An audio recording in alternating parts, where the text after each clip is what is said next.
நாம் இந்த குறி சொல்கிறது, சாமி அருள்வாக்கு சொல்வது, இது எல்லாமே ஒரு சில மக்கள் ஆராய்ச்சி செய்து கொண்டிருக்கிறார்கள். விஞ்ஞான ரூபமாக ஆராய்ச்சி செய்து கொண்டவர்களும் உண்டு. மெய்ஞானத்தை சரியா தவறென்று உணர்ந்து கொண்டு அவர்களுடைய வழிகளிலே ஆராய்ந்து செய்பவர்களும் உண்டு. ஒரு உண்மையான பக்தன் ஒரு குருவுக்கு இவ்வளோ பெரிய சக்தி எப்படி கிடைத்தது, இது நமக்கு கிடைக்குமா என்று தனக்குள்ளே ஆராய்ந்து பார்த்த நல்ல பக்தர்களும் உண்டு. இதெல்லாம் இந்த உலகத்தில் இருக்கிறது தான்.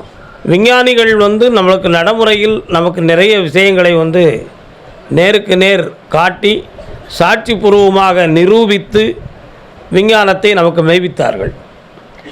மெய்ஞானிகள் நம்முடைய உள்ளத்துக்கு உள்ளே இருக்கிற விஷயங்களை அனுபவபூர்வமாக நம்மளை அனுபவிக்க வைத்து சாட்சியை உருவாக்கி மெய்ஞானம் என்பது உண்மை என்று உணர்த்தினார்கள். ஆனால் எப்பொழுதுமே மெய்ஞானத்துக்கும் ஒரு போட்டி மனித ரீதியாக நடந்துக்கிட்டு இருக்கும். ஆனால் அந்த ரெண்டு சக்தியும் வீழ்ந்ததே இல்லை. இந்த உலகத்தில் வாழ்ந்து கொண்டே தான் இருக்கும்.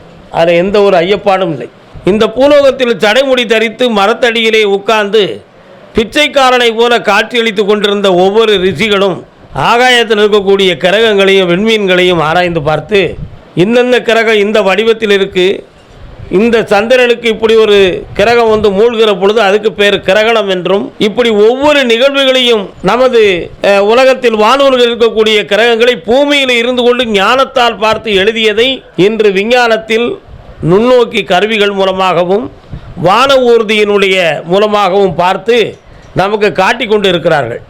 ஆனால் வான ஊர்தி கண்டுபிடிப்பதற்கு முன்பும் நுண்ணோக்கி வருவதற்கு முன்பும் மரத்தடியில் பிச்சைக்காரனைப் போல உட்கார்ந்து கொண்டே வானவீதியிலே என்ன நடக்கு என்று பார்த்தவர் யாரென்றால் நமது மகா முனிவர்களும் சித்தர்களும் யோகியர்களும் தான். ஆனால் அவர்கள் பார்த்து சொன்னதை எந்த விஞ்ஞானி எனக்கு பொய் என்று சொல்லவில்லை. ஆகையினால்தான் சொல்லுகிறேன், விஞ்ஞானமும் மெய்ஞானமும் வளர்ந்து கொண்டு இருக்கிறது, வாழ்ந்து கொண்டு தான் இருக்கிறது. இந்த பூவேரில் அது ஒருபொழுதும் அழிவதில்லை.